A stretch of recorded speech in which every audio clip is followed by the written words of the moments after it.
This is an ABP Life podcast.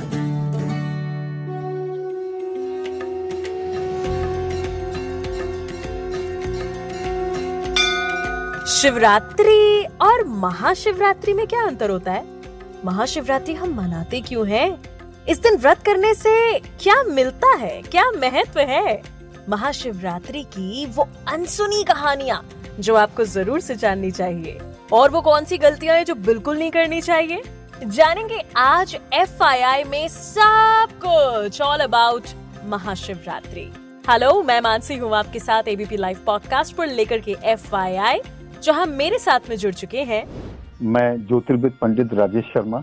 Ji sir, आपका बहुत बहुत स्वागत है ABP लाइव पॉडकास्ट पर। जी धन्यवाद। सबसे पहला सवाल जो हम लेना चाहेंगे वो यही कि मैं जगह जगह पढ़ रही थी कि शिवरात्रि जो है वो हर महीने आती है और एक है महाशिवरात्रि। तो शिवरात्रि महाशिवरात्रि दोनों में अंतर क्या है? एक्चुअली मासिक शिवरात्रि को हम प्रदोष भी कहते हैं, जो कि कृष्ण पक्ष को चतुर्थी तिथि को आता है। कृष्ण पक्ष की जो चतुर्थी तिथि होता है उसको आता है, जिसे हम प्रदोष भी कहते हैं। इसे तो हम कहते हैं मासिक शिवरात्रि, ठीक है ना। और दूसरा है महाशिवरात्रि। महाशिवरात्रि फाल्गुन कृष्ण पक्ष को प्रत्येक वर्ष मनाई जाती है। जी। और ऐसी मान्यता है, शास्त्र सम्मत है कि पौराणिक कथाओं में ऐसा कहा गया है कि भगवान शिव महाशिवरात्रि के दिन ही प्रकट हुए थे। अच्छा। शिवलिंग के रूप में, रुद्र के रूप में। ओके है ना। जी। और इसमें ऐसा भी है कि बहुत सारे अविवाहित बेटियां हैं, वो व्रत में रहती हैं अपनी मनोकामनाओं के लिए कि अच्छा पति प्राप्त हो, जीवन निर्विघ्न व्यतीत हो। वैवाहिक महिलाएं भी व्रत रहती हैं अपने सुखद जीवन के लिए। ओके जी। और वैसे तो श्रावण मास में भी भगवान शिव की विशेष पूजा रहती है, लेकिन महाशिवरात्रि को ऐसा माना जाता है कि भगवान शिव और पार्वती का विवाह भी हुआ था, ऐसा वर्णन है। जी। ये तो कहानी हम लोग ज्यादातर जानते हैं कि महाशिवरात्रि जो है वो शिव जी और पार्वती जी का मिलन एक तरीके से है, उनकी शादी को है। क्या इसके अलावा भी कोई पौराणिक कथाएं हैं महाशिवरात्रि को लेकर? हाँ, इसमें एक अन्य प्रचलित कथानुसार जो सुना जाता है कि सागर मंथन के दौरान राक्षस और देवताओं के बीच एक अमृत पाने के लिए एक मंथन हुआ था, सागर मंथन हुआ था। काफी युद्ध चला अमृत पाने के लिए। तो उसमें जब समुद्र मंथन हुआ तो उसमें कालकूट नाम का विष निकला। अच्छा, ओके। जिसे भगवान शिव ने उसको अपने कंठ में धारण किया, वो नीलकंठ भी कहलाए। वो भी दिन महाशिवरात्रि का था। ओके, ये भी कहानी है। जी। तो अगर हम बात करें महाशिवरात्रि के महत्व की, जो कि कुछ आपने हमें शुरुआत में बताया, महाशिवरात्रि के व्रत का क्या महत्व है, इन दोनों चीजों के बारे में आपसे जानना चाहूंगी। एक्चुअली इस दिन सबसे बड़ी चीज है, भगवान शिव का जो सर्वप्रथम पूजन जो हुआ था वो दिन भी महाशिवरात्रि था। ओके। और इस दिन भगवान विष्णु और ब्रह्मा जी ने सर्वप्रथम पूजन किया था, भगवान रुद्र के रूप में। जी। ठीक है। तो इस दिन अविवाहित महिलाएं भी व्रत रखती हैं और विवाहित भी रखती, जैसा मैंने आपको पहले बताया। जी। है ना, अपनी मनोकामनाओं के लिए, है ना। जी। और सबसे बड़ी चीज यह है कि इस दिन जो है सबसे बड़ा ज्योतिष के अनुसार अगर हम देखते हैं कि जीवन रूपी चंद्र और शिव रूपी सूर्य का मिलन भी होता है। अच्छा, ओके। जी। सबसे बड़ी चीज आज ही के दिन, आज से मेरा आशय महाशिवरात्रि के दिन। जी। तो जिन लोगों का सूर्य यानी सूर्य समस्त ग्रहों के स्वामी तो सूर्य है, और समस्त इंद्रियों का जो स्वामी है मन है, और मन का जो कारक है चंद्र है। तो जिन लोगों का चंद्र और सूर्य ज्योतिष के अनुसार कहीं व्यवधान कारक है, तो उससे संबंधित हम पूजा पाठ कराकर महाशिवरात्रि को बहुत सारे लाभ ले सकते हैं। जी, ठीक है, जी बिल्कुल। महाशिवरात्रि पे हम क्या करें और क्या गलतियां ना करें? महाशिवरात्रि में सबसे बड़ी चीज है कि भगवान शिव भोले भी हैं और भाले भी हैं, है ना। तो सबसे वो प्रसन्न भी बहुत जल्दी होते हैं। आपने देखा है कि जी, ऐसा राक्षसों कहा को भी जाता है कि वरदान शिव देती को है। प्रसन्न करना बड़ा आसान है। हाँ, और क्रुद्ध भी बहुत जल्दी होते हैं। तो उनका जो भी नियम, व्रत के जो भी नियम संयम है, उनको हम सही दृष्टि से फॉलो करें, जी ऐसा मेरा मानना है। जी।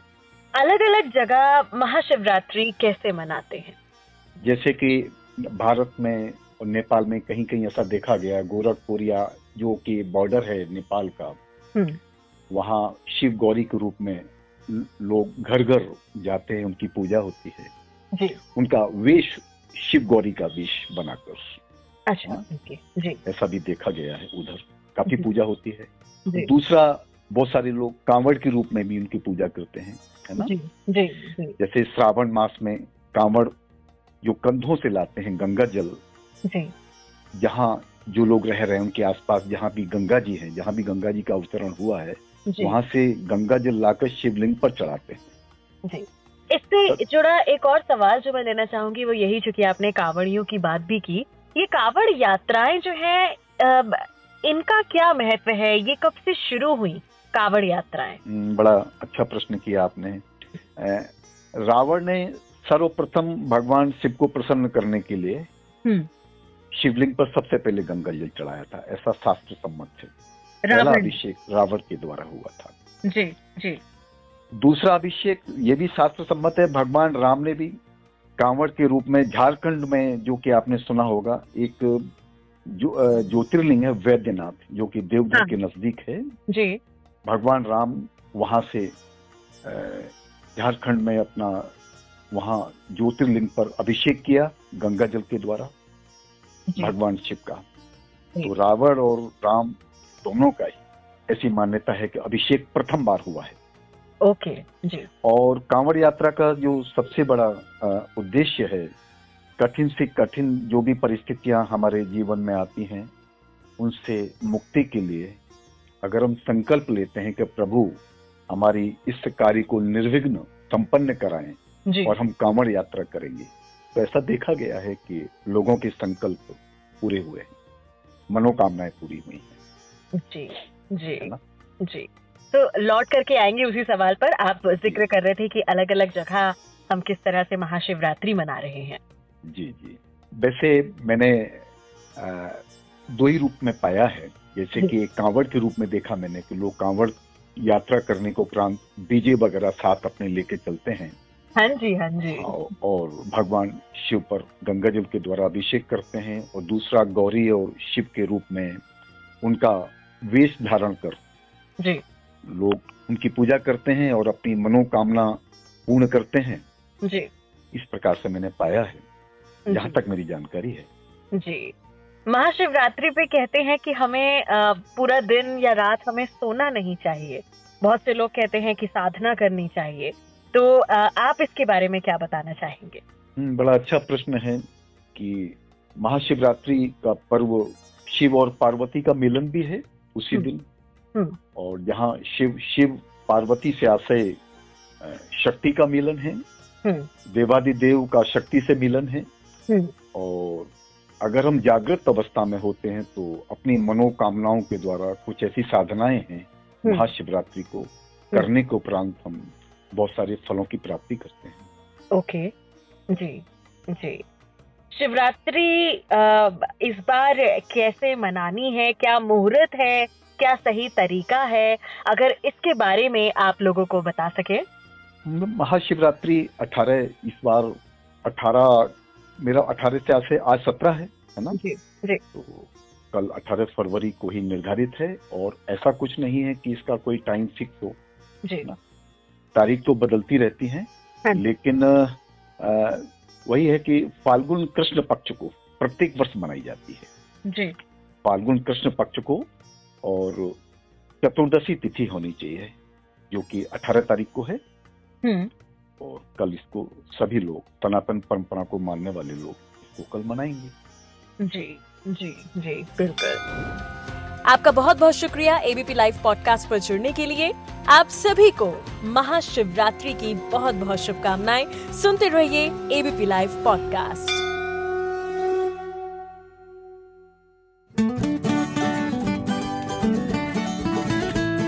This is an ABP Life podcast.